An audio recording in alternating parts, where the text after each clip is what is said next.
Guys, তোমরা কেমন আছো? আমরাও বেশ ভালো আছি।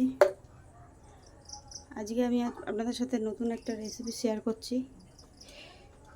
দেখুন, রেসিপিটার জন্য আমি অলমোস্ট সব কিছু রেডি করে নিয়েছি। প্রথম একটা ডিম গ্লাসে করে ফেটে সব কিছু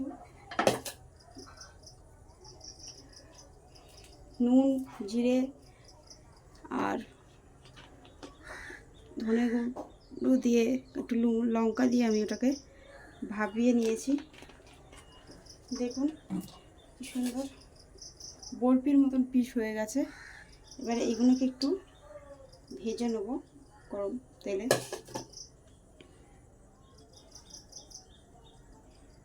তেল আমার গরম হয়ে গিয়েছে, তো এগুলো একটুখানি জাস্ট ভেজে নেব।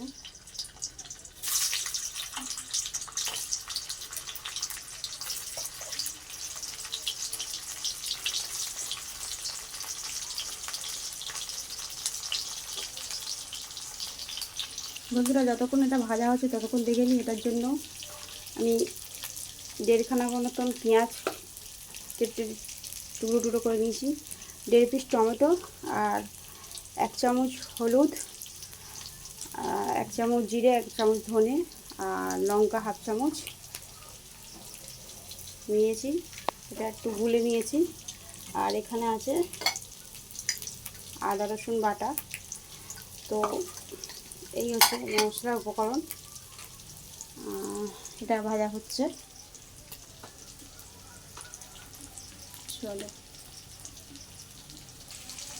2 পিস আলু এখানে সিদ্ধ করে আগে থেকেই রেখে দিয়েছি আমি।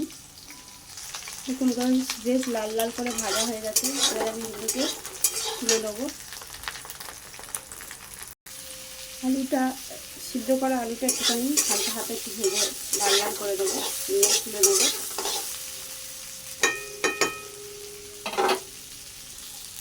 দেখুন গাইস, আলুগুলো বেশ লাল লাল করে ভাজা হয়ে গেছে। আলুগুলো আমি তুলে নেবো।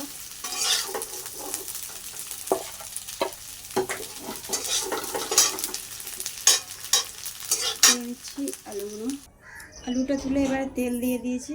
তেলটা গরম হয়ে গেছে, পেঁয়াজটা দিয়ে দেবো।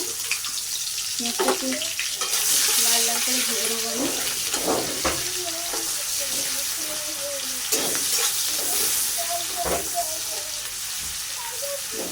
লাল লাল করে ভেজে নেবো।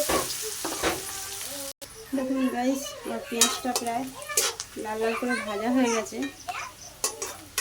এবার আমি এতে কুচানো টমেটোটা দিয়ে দেবো। টমেটোটা দিয়ে দিলাম। এখানে আপনাদের একটা টিপস আমি বলবো, যখনই পেঁয়াজের সাথে টমেটোটা দেবেন, টমেটোটা তাড়াতাড়ি গলে যাওয়ার জন্য একটুখানি লবণ তুলে দেবেন। দেখবেন টমেটোটা তাড়াতাড়ি গলে গিয়েছে। তো টমেটোটা আমি একটুখানি ভালো করে নিই।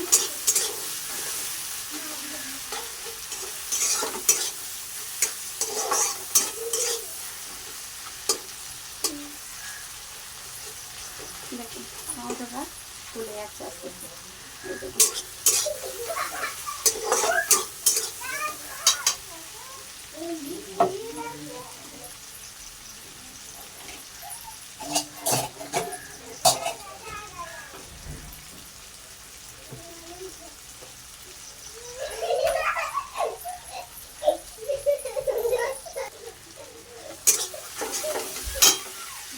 দিয়ে দেবো 1/2 চামচ মতন আদা রসুন বাটা। ভালো করে নাড়বো।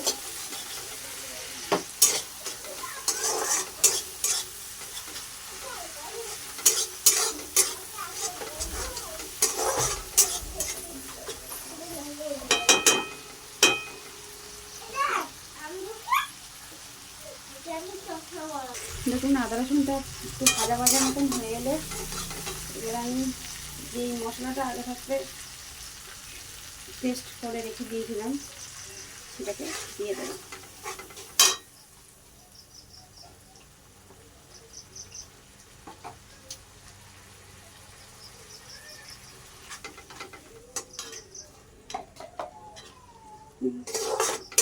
দিয়ে একটু ভালো করে কষিয়ে নেব। দিয়ে দেবো পরিমাণ মতন নুন।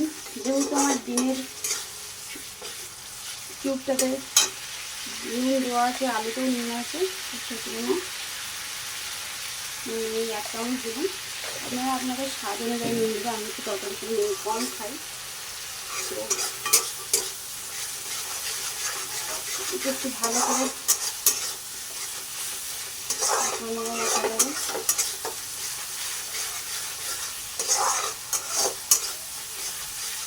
এবারে অনেকক্ষণ ওয়েট করবো মশলাটাকে তেল ছাড়া অবধি। ওয়েট করবো আমরা।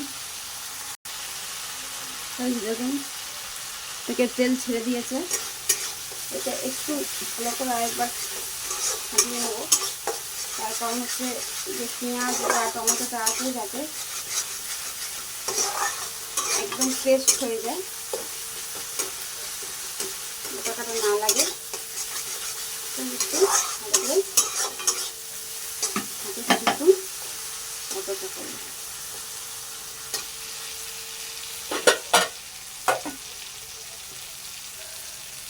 এবারে দিয়ে দেবো এতে আগে থাকতে ভেজে রাখা আলুটা আমি এখানে দিয়ে দেবো। দেখুন আগে থেকে ভেজে রাখা আলুটা আমি দিয়ে দিলাম। দিয়ে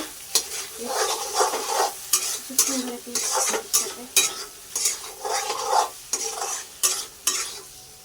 কষিয়ে নেবো।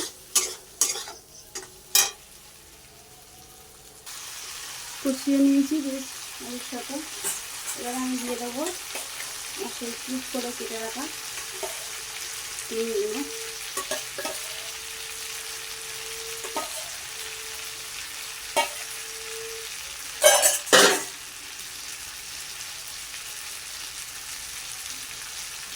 তাতে দিয়ে দেবো ডিমের যে পুরো অংশ ছিল সেটা দিয়ে আবার ভালো করে কষিয়ে নেব।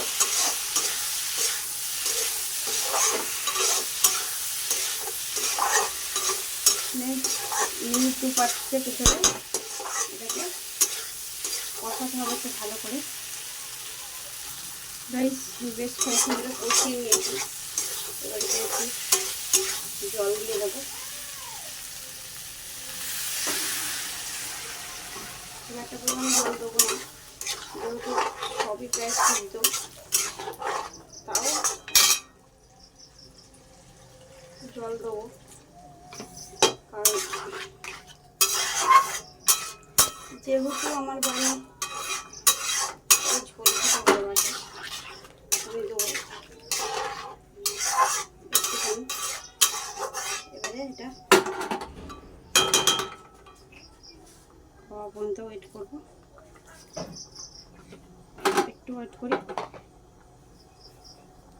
কিছুক্ষণ পরে এটাকে নামাবো। বন্ধুরা দেখুন ডিমের এই কিউবগুলো ফুলে ফুলে বড় বড় হয়ে গিয়েছে, ছিল ছোটো ছোটো হয়ে গিয়েছে বড় বড়, সুন্দর হয়েছে। এবার আমি একটু দিয়ে দেবো একটুখানি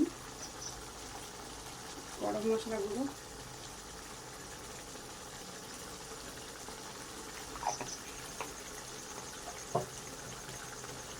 একটু গরম মশলা গুঁড়ো দিয়ে দিয়েছি। দিয়ে 2 মিনিট রেখে দেবো। বন্ধুরা দেখুন আর গ্লাস ডিম, এটার নাম দিয়েছি আমি গ্লাস ডিম। কি এবার আমি এটা ঢেলে নেবো।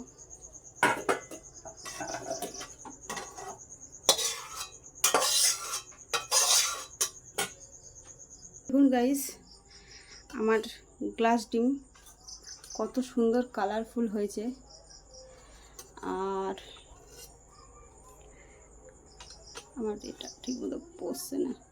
এইবার হচ্ছে এর মেন পয়েন্টটা, সেটা হচ্ছে এতে একটু ঘি ফেলে দিতে হবে উপর থেকে। ফেলে দিয়েই আপনাকে সঙ্গে সঙ্গে ঢাকা চাপা দিয়ে দিতে হবে, কারণ ঘিয়ের যে স্মোকি ব্যাপারটা এতে থাকবে, তবেই এটা খেতে সুন্দর লাগবে। আমার বাড়ি ধনেপাতা থাকলে ধনেপাতাও দিতে পারেন, যেহেতু আমার ঘরে ধনেপাতাটা শেষ হয়ে গিয়েছে তো আমি ধনেপাতা দিলাম না। আজকের ব্লগটা এখানেই শেষ করছি। ভালো লাগলে লাইক, কমেন্ট, শেয়ার করবেন, সাবস্ক্রাইব করে দেবেন। আর যদি কিছু ভুলচুক হয়ে যায় ভুল ধরিয়ে দেবেন, যাতে নেক্সট ব্লগে সেই ভুলটা না হয়, যেহেতু আমি নতুন। সো আজকের মতন ব্লগটা এখানেই শেষ করলাম। টাটা।